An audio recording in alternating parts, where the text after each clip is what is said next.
사실 몇 년만 더 있으면 금방 40줄에 들어서지만 만 나이까지 도입된다는 마당에 저도 굳이 먼저 나이를 먹고 싶진 않네요.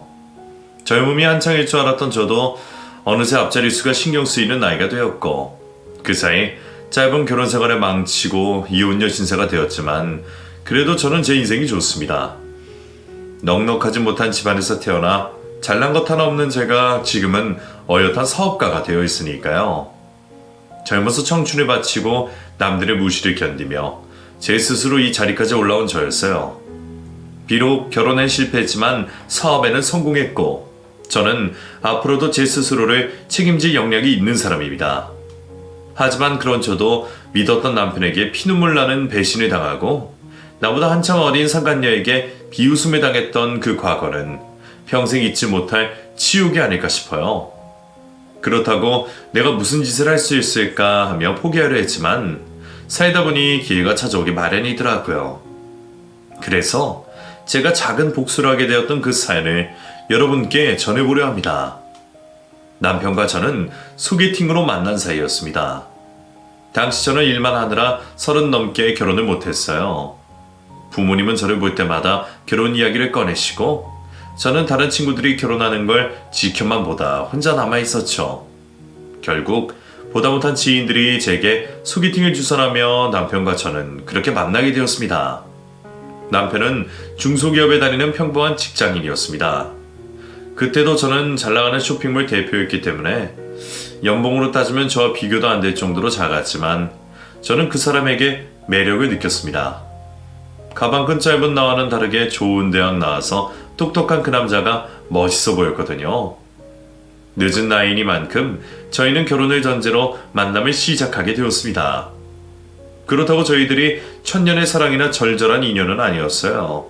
그냥 늦은 나이에 적당히 맞춰가며 인연을 만들어보자는 생각이었죠. 사람마다 장단점이 있다 보니 저희도 서로 모자란 부분들이 있기 마련이었어요. 저 같은 경우엔 학벌이었고 남편의 경우에는 경제력이었죠. 남편은 누구나 알만한 좋은 대학을 나왔지만 요즘 청년들이 그렇듯 어려운 취업으로 오랜 취업 준비 기간을 겪었고 또래에 비해 연봉이 높은 편도 아니었어요. 거기다가 집안 형편이 넉넉한 것도 아니라서 모은 돈이 많은 편도 아니었죠. 그에 반면에 저는 남편처럼 대학은 나오지 못했지만 일찍 일을 시작해서 사회 경험이 많은 편이었습니다. 어려운 집안 살림 살려보려고 어려서부터 열심히 돈을 벌었고 그 덕분에 일찍이 쇼핑몰 사업으로 성공을 하면서 모은 돈은 꽤 있었어요. 20대 시절 고생하며 돈만 벌었던 저는 그렇게 번 돈으로 부모님 빚도 갚아드리고 제 명의로 된 고급 아파트도 있었습니다. 30대 초반 나이에 이룬 성공으로는 꽤 부러움을 살 만한 일이었죠. 연애를 할 때에도 조금이라도 여유가 있는 사람이 있으면 될 거라 생각해서 데이트 비용은 거의 제가 내곤 했어요. 그러다 연애 1년 만에 결혼하고 싶다는 남편과 결혼을 결정하게 되었습니다. 결혼 준비라고 할 것도 별로 없었어요. 이미 저한테 집이 있는 상태였으니 홀어머니와 살던 남편이 제 집에 몸만 들어오면 되었으니까요. 가전 가구도 다 있었고 딱히 돈 들이거나 준비할 건 없었어요. 시댁 사정도 여의치 않기에 도움을 받을 생각도 하지 않았었죠. 시어머니는 그런 제게 해준 게 없어서 미안하다며 안타까워하시던 좋은 분이셨습니다. 당신 아들이 저보다 무능한 걸 아시고 아들이 잘난 건 없지만 시아버지 닮아 여자 문제는 없을 거라며 저를 달래주셨거든요. 보통은 며느리가 아들보다 돈을 잘 벌면 돈으로 유세 떨지 말라고 기죽이는 시댁이 흔하던데 저는 그런 시어머니를 만난 것이 제 복이라 생각했습니다. 가난한 시댁에 능력 없는 남편은 아무런 문제가 되지 않았고 저는 제가 인복이 있는 거라 생각하며 제 결혼에 만족했어요. 하지만 그런 행복은 오래가지 못했습니다. 결혼을 하고 얼마 안 있어서부터 남편은 회사 생활이 힘들다며 자꾸 퇴사를 하고 싶어 했어요. 여보, 나 진짜 일 그만두면 안 될까? 나 이러다가 스트레스 받아서 정말 죽을 것 같아. 차라리 그만두고 내가 당신 일 도우면 어때? 회사 일이 힘들다는 건 이해하지만 남편의 말이 참 철없이 들렸습니다. 직장에서는 상사들 후배들 눈치 보며 힘들다면서 제 회사에서 일하면 사장 와이프 둔 덕에 남들 눈치 안 보고 편해지고 싶어 한다는 걸 제가 모를 수가 없었죠. 일을 그만두게 하면 바지 사장 노릇이라도 하려 눈치를 보는 남편의 생각을 이미 읽고 있었던 저는 남편이 제 회사 일을 돕게 둘 생각이 없었습니다. 제 목숨보다 소중한 회사였기에 남편에게 숟가락을 얹게 할 수 없었거든요. 그래서 그나마 다니는 곳이라도 다니라고 했더니 그게 기분이 나쁜지 몇 달간 툴툴거리더라고요. 그래도 안 되는 건 안 되는 거라 생각하며 절대 안 된다 고집을 부렸더니 어느 날 남편은 기어이 회사에 사표를 쓰고 나왔습니다. 그리고는 제 취업을 핑계로 쭉 백수가 되었죠. 당신 취직 안 할 거야? 언제까지 집에 있으려고 그래? 나도 노는 거 아니야. 면접 준비도 하고 이력서도 쓰고 있다고. 근데 취직이 안 되는 걸 나이대로 어떻게 하라고. 그러게 누가 겁도 없이 냅다 퇴사부터 해. 어디 믿을 구석이 있어서 그렇지? 내가 일 안 했어도 당신이 그렇게 쉽게 일 그만둘 수 있겠어? 그렇다고 살림을 하는 것도 아니고 뭐 한다는 거야? 아, 또 왜 사람을 스트레스를 받게 해. 내일 내가 알아서 할게. 돈 잘 버는 와이프 돈 덕분에 걱정 없이 백수 신세를 즐기는 남편을 보며 저는 한숨만 푹 나왔습니다. 돈은 좀 못 벌어도 성실하고 자기 일 열심히 하는 모습이 좋아서 결혼했던 건데 나랑 결혼을 하더니 이제는 내 돈이 다 자기 돈 같은지 쓸 줄만 알고 벌 줄 모르는 남편이 한심하기만 했어요. 일자리를 구하겠다는 말이 진심이긴 한 건지 제 취업에 별 노력을 않는 남편이 답답했습니다. 처음에는 저도 참아보려고 했지만 자꾸 저를 실망시키는 남편에게 말이 곱게 나가지 않았고 그러다 보니 남편도 자격지심에 자꾸 싸움이 벌어졌습니다. 겨우 결혼 2년 차에 그런 사이가 되었으니 저는 당연히 결혼을 후회할 수밖에 없었어요. 이럴 거면 나 혼자 노처녀로 살던 시절에 비해 뭐가 나아졌나 싶더라고요. 제 결혼을 좋아하시는 건 결국 내가 아닌 남들과 부모님 뿐이었습니다. 여자가 결혼해야 행복해진다는 말도 남자들이 여자들 대신 돈 벌어오던 90년대까지나 통하는 일이지 여자들이 일하는 이 시대에 결혼이 여자한테 과연 이득이 될까 싶더라고요. 저만 봐도 백수 남편한테 핏발려 사는 신세였으니 말이죠. 연애 시절에는 알뜰살뜰 살던 남편은 결혼 후로 씀씀이가 크게 변했습니다. 김밥 한 줄도 가격 따져가며 먹던 사람이 이제는 툭하면 고급 레스토랑에서 외식을 하자 하고 명품도 아무렇지 않아 하더라고요. 그래도 미우나 고우나 내 남편이니 돈 걱정은 없이 살으라고 카드까지 쥐어줬더니 가끔은 저도 놀랄 만큼 돈을 쓰곤 했습니다. 이건 또 뭐야? 500만 원? 당신 대체 뭘 산 거야? 아, 그거 엄마 다음 달 생신이시잖아. 몰묘에 들고 가실 가방이 없다고 하셔서 내가 하나 사드렸어. 그래? 그럼 나한테 말을 하지. 여자 가방은 내가 볼 줄 알지 당신이 뭘 알아? 당신 바쁜데 뭐 그런 것까지 골라줘. 추천받아서 잘 샀어. 엄마도 좋아하시고. 그때는 그 가방이 정말 시어머니께 간 줄만 알았습니다. 그런데 그게 아니었다는 걸 얼마 뒤에서야 알게 되었죠. 저는 어느 날 우연히 남편의 외도를 알아차렸습니다. 남편과 관계가 소원해져 관심이 덜하긴 했지만 그렇다고 설마 바람을 피울 줄은 생각도 못했는데 남편이 자리를 비운 사이 남편의 애인으로부터 문자와 사진 한 통이 날라왔더라고요. 오빠 고마워. 나 정말 잘 쓸게. 시어머니께 사드렸다는 가방을 들고서 말이죠. 그 여자가 보낸 사진과 문자 내용들을 확인한 저는 남편의 외도를 확실히 알아차렸습니다. 그리고 뒤통수를 얻어맞은 듯 배신감이 엄청났었죠. 백수 주제에 살림은 거들지도 않던 놈이 감히 나 몰래 바람을 피는 것도 모자라서 내가 번 돈으로 상간녀에게 가방을 사주다니 이건 제가 평생 겪었던 그 어떤 비참함과도 견딜 수 없는 감정이었어요. 지 돈으로 시어머니께도 가방 한 번 사들여 본 적 없는 인간이 내 돈으로 애인에게 선물을 한다는 건 말도 안 되는 일이었습니다. 그런데 제가 더 소름이 끼쳤던 건 그 다음이었어요. 사실 저는 얼마 전부터 이상한 기분을 느꼈습니다. 이상하게 누가 집에 왔다 간 것처럼 이상한 기척이 있었고 제 화장대나 욕실 물건들이 흐트러져 있었죠. 남편은 자기가 건드렸다거나 제가 예민한 거란 소리를 하기에 저도 별 생각 없이 넘어갔었는데 남편의 외도를 알아채고 나니 그것들이 다 예사롭지 않게 느껴지는 거였어요. 혹시 그 여자가 내 집까지 들어왔을까 싶은 생각이 미쳤고 충격을 받은 저는 마음을 해서 진정시키며 제대로 증거를 잡기 위해 남편 몰래 화장대에 카메라를 설치했습니다. 그리고 증거가 잡히기를 기다렸죠. 그리고 며칠도 지나지 않아서 저는 기막힌 광경을 목격할 수 있었어요.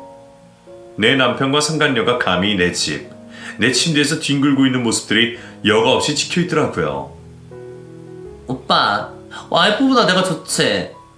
그럼 당연하지. 그렇게 늙은 여자가 뭐가 좋겠어? 나는 어리고 예쁜 우리 선영이가 세상에서 제일 좋지.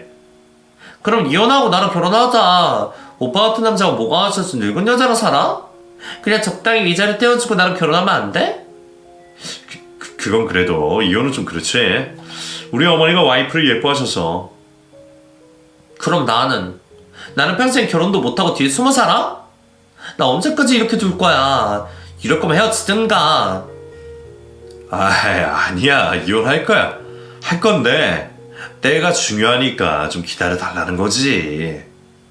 둘이 저를 들고 늙은 여운의 남편에게 빌부터 사네 하는 얘기들을 하는 걸 보니 상간녀가 뭔가 제대로 착각하고 있다는 생각이 들더라고요.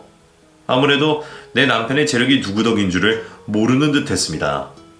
그 영상을 보고 너무나 화가 났지만 화가 날수록 머리가 개운해지기도 했어요.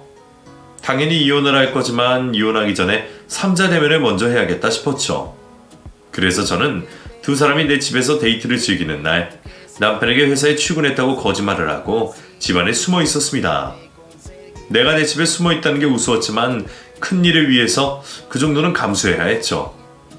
얼마나 지났을지 밖에서 데이트를 즐기고 돌아온 남편과 상간녀가 안방으로 들어오는 기척이 느껴졌습니다. 그리고 곧장 옷을 벗으려는 소리가 들리더라고요. 드레스로 많게는 숨어있던 저는 그것들이 벌거벗기를 기다리다가 그 앞에 나타났습니다. 당신 여기 왜 있어? 너무 놀라 숨 넘어갈 정도로 소리치는 남편을 무시하고 그 상간녀의 벗은 몸을 들여다봤습니다. 나보다 10살 가까이 어리다더니 확실히 몸매가 좋긴 하더라고요. 그래서 남의 남편도 쉽게 뺏을 수 있다 생각했을지 몰라도 저는 그 여자에게 질투가 나진 않았습니다. 어차피 세월이 흘러 쓰러질 젊음 따위가 부럽진 않았거든요. 하지만 그 여자는 자신의 젊음이 몹시도 대단하게 느껴졌던 모양인지 벗은 몸으로도 제 앞에서 눈 하나 깜짝 안 했습니다. 옷부터 입어요. 남이 내 집에서 벗고 있는 꼴 보고 싶은 집이나 없으니까. 여기가 왜 당신 집이에요? 오빠 집이지? 그래, 앞으로 내 집이 될 거고. 어차피 다 알고 기다리고 있었던 것 같은데 이참에 그냥 헤어져 주세요. 오빠는 이미 당신한테 마음 없으니까.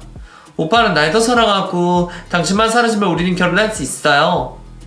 그래? 저 인간이 나랑 헤어지고 너를 여기 데려다 살겠대? 글쎄, 집주인이 허락을 할까? 여보, 제 말은 들을 필요 없어. 쟤는 그냥 어린애야. 아무것도 모르고 하는 소리라고. 그래, 아무것도 모르는 것 같긴 하더라. 당신이 내 카드로 어머니 사드렸다고 한 가방도 제가 가지고 있던데 그것도 모르지. 네가 타고 다니는 차도 4명이고 이 집도 4명이고 하다못해 네가 쓰는 핸드폰 요금도 내가 내주는데 너는 내 집에서 내가 사준 옷 입고 내가 돈 내주는 폰으로 바람을 피고 다녔니? 그걸로도 모자라서 감히 내 침대에서 저런 년을 눕혔어. 이제 보니 네가 돈만 없는 게 아니라 배알도 없고 염치도 없구나. 어머니는 너를 그렇게 안 키우신 것 같은데 넌 어쩜 그러니? 그 말에 자존심이 상한 남편이 제 앞에서 뭐라고 떠드는 것 같았지만 제 귀에는 아무 소리도 들리지 않았습니다. 그게 변명이건 핑계이건 듣고 싶지 않았거든요. 그냥 나한테 이 상황이 왜 벌어졌는지 그때는 화를 넘어서 마음이 숙연해졌어요. 절대로 바람 필 거라고는 생각 못한 남편도 바람을 피는 세상이라니 세상이 참 요지형이다 싶더라고요. 저도 적지 않은 충격을 받았지만 그 상간녀도 만만치 않아 보였습니다. 정말로 그동안 내 남편이 내 덕에 누리는 것들이 그놈의 재력인 줄 알았는지 남편이 빈털털이 백수란 얘기에 정말 놀란 듯 보였죠. 어때? 이제 네 처지를 좀 알겠어? 그래, 네 말대로 이혼해줄 테니까 얘 데리고 가고 싶으면 데려가. 나도 잘난 것도 없는 놈 걷어먹여주는 짓도 이제 그만해야지. 이런 놈 데리고 살도 내가 답답하다 싶었어도 이혼할 용기가 안 나서 그냥 살았는데 나도 네 덕분에 이혼하게 됐으니 그건 고맙게 생각할게. 그리고 당신은 지금 당장 짐 싸서 나가. 시댁에 내가 연락드릴 테니까 나한테 연락하지 말고. 그나마 어머니한테 감사한 마음에 협의 이혼을 할 건데 어차피 나한테 받아낼 돈도 없고 당신도 소송으로 가서 위자료 뭐 들고 싶으면 고집부려 보든가. 그 말의 끝으로 저는 남편과 상간녀를 집에서 쫓아내고 시어머니께 전화를 드렸어요. 상황 설명을 드리고 이혼을 하겠다 말씀드리니 시어머니는 미안하다며 끝내 눈물을 숨기지 못하셨습니다. 짧은 결혼 생활이었지만 저한테는 정말 잘해주셨던 시어머니셨기에 저도 괜히 죄송한 마음이었어요.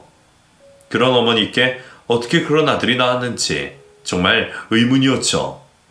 그나마 시어머니가 아들을 잘 다 이르셨는지 저희는 지겨운 소송 없이 협의 이혼으로 관계를 정리할 수 있었습니다. 남편은 들어올 때처럼 맨몸으로 나가고 저는 또다시 싱글이 되었죠. 믿었던 남편에게 배신당하며 뼈아픈 이혼의 아픔을 겪기는 했지만 이혼을 한 뒤로도 제 삶이 크게 달라지진 않았습니다. 결혼 생활을 하면서도 남편에게 크게 바라고 기대한 게 없어서 그랬던 건지 오히려 제 돈 나눠 쓰는 객식구가 떨어져 나가니 빈자리가 허전하기는커녕 알터니가 빠진 느낌이었어요. 그동안은 그것도 사랑이라도 어떻게든 보듬고 품으려고 했는데 막상 이혼을 하고 보니 왜 진작 이혼하지 않았을까 싶은 생각마저 들었죠. 어쩌면 남편의 외도 덕분에 아이가 생기기 전에 헤어진 게 불행 중 다행이구나 싶기까지 했어요. 물론 남편과 상간녀에게 당해야 했던 그 치욕스러운 모욕이 떠오를 때면 그것들에게 똑같이 복수하고 돌려주고 싶다는 생각이 들기도 했지만 어차피 막장 인생이 그것들에게 복수를 한다며 폼을 들이느니 그냥 나는 내 갈 길 가고 할 일 열심히 하는 게 가장 큰 복수라는 생각을 하기도 했어요. 아니나 다를까 이혼을 하고서야 끈떨어진 년이 되어 후회를 하던 남편이었으니 말입니다. 그래서 저는 괜히 제 손에 때를 묻히지 말자고 생각하며 하던 대로 제 일에 집중하기로 했죠. 덕분인지 이혼 후에도 저는 여전히 사업으로 잘 나가고 있었어요. 오히려 신경 쓸 부분이 하나 줄어서 그런지 전보다 일이 더 잘 풀리는 느낌이었죠. 몇 년 동안 공들여도 안 되던 일이 성사되고 원하던 투자도 받게 되었습니다. 사업이 잘 되다 보니 어쩔 수 없이 바빠질 수밖에 없었지만 혼자가 되고 보니 차라리 바쁜 게 낫다 싶기도 하더라고요. 그래서 저는 주말에도 쉬지 않고 일을 하고 있었고 그날은 특히나 중요한 날이었습니다. 해외 바이어를 모시고 식사를 하게 된 자리였거든요. 그분이 한식을 드시고 싶다고 하셔서 고급 한식당에 모시고 식사를 했는데 맛있는 음식 덕분인지 분위기도 좋게 흘러갔었죠. 식사가 끝나고 손님을 배웅해드리고 잠시 화장실에 다녀온 저도 식당을 나가려 했었죠. 칸칸이 방으로 되어 있던 식당이라 방에 코트를 두고 다녀왔었는데 옷을 챙겨 입고 방을 나가려는 순간 옆방으로 손님들이 들어가는 모습을 보게 되었습니다. 한식당이다 보니 저처럼 미팅이나 모임을 하는 사람들 말고 상견례를 치르는 손님들이 특히나 많았는데 그쪽도 그런 분위기로 보이더라고요. 중년의 부부들과 젊은 남녀가 나란히 방으로 들어가는 것을 우연히 보게 된 저는 예비 신부의 익숙한 모습에 깜짝 놀라 다시 방으로 숨을 수밖에 없었습니다. 그 여자를 알아보고 거의 본능적으로 몸을 숨긴 탓에 그쪽에서는 저를 보지 못한 듯 했어요. 아마 그쪽에서 저를 알아봤더라면 그렇게 웃고 있지 못했을 테니까요. 제가 한눈에 알아본 그 여자는 내 남편과 바람이 났던 그 어린 상간녀였습니다. 남들이 상견례하는 모습을 보고 괜히 흐뭇하려던 제가 주인공이 다름 아닌 제 남편의 상간녀였다는 걸 알게 되니 갑자기 머리가 어질어질해지는 거였죠. 내가 이혼한 지 1년도 안 되었으니 그 여자가 내 남편이랑 헤어진 것도 그 정도일 텐데 그 사이 누구를 꽂혀서 결혼을 준비하나 싶었어요. 돈 있는 유부남 꽂아서 팔자전 펴보려고 하다가 그놈이 빈털터리인 걸 알고는 태세 전환해서 손절을 하더니 이번에는 또 누구를 엮어서 결혼을 하려나 정말 궁금하더라고요. 다른 사람들이 들어갈 때 얼핏 보기는 했지만 그 사람들의 차림이 절대 빈티나 보이지는 않았거든요. 시어머니 되시는 걸로 보이는 분은 몇 천만 원이 되는 에르메스 가방을 드셨고 예비 신랑 역시 명품 수트와 비싼 시계를 찬 것을 한눈에 알아보았습니다. 어디서 부잣집 남자라도 물어서 시집을 가려나 싶었던 저는 옆방 소식이 궁금할 수밖에 없었죠. 결국 다시 방으로 들어간 저는 옆방에 바짝 귀를 가져다 대고 상견례를 엿게 되었어요. 고급 한정식 집치고는 방음이 철저하지 않은 탓에 귀를 가져다 대니 옆방 소리가 아주 생생히 잘 들리더군요. 특히나 까랑까랑하던 그 상간녀의 목소리가 제 귀에 가감없이 내리꽂히는 게 느껴졌습니다. 제가 워낙 남자를 몰라서요. 다른 여자들처럼 눈치 빠르게 유령피진 못해요. 제가 여우보다는 꼼까거든요. 그래도 오빠가 바라는 대로 잘할 자신은 있어요. 제가 어려서부터 꿈이 현모양처였거든요. 어머님 아버님께도 안 피우고 잘하겠습니다. 자기가 여우가 아니라 곰이라며 겸손한 척 뻔뻔한 거짓말을 하더라고요. 어디서 상간녀인 과거를 숨기고 신분 세탁하는지 결혼할 사람 앞에서 요조숙녀인 척하는 그 꼬락서니에 정말 기가 막혔죠. 처음에는 그냥 궁금한 마음에 조금 엿듣기만 하다가 관심을 끄려고 했지만 듣다 보니 이건 정말 아니다 싶은 생각이 들었습니다. 남자 쪽이야 그 여자한테 철저히 속았으니 그 여자의 본색을 모르는 게 당연하겠지만 그 여자 부모도 그 여자가 유부남을 만났다는 걸 모르는 건지 다들 자기들이 순하고 착하다며 하나같이 칭찬 일색이었어요.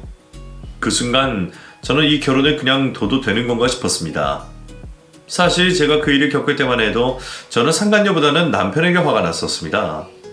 가족이라 생각했던 남편이 나를 기만하고 숙였다는 것이 제일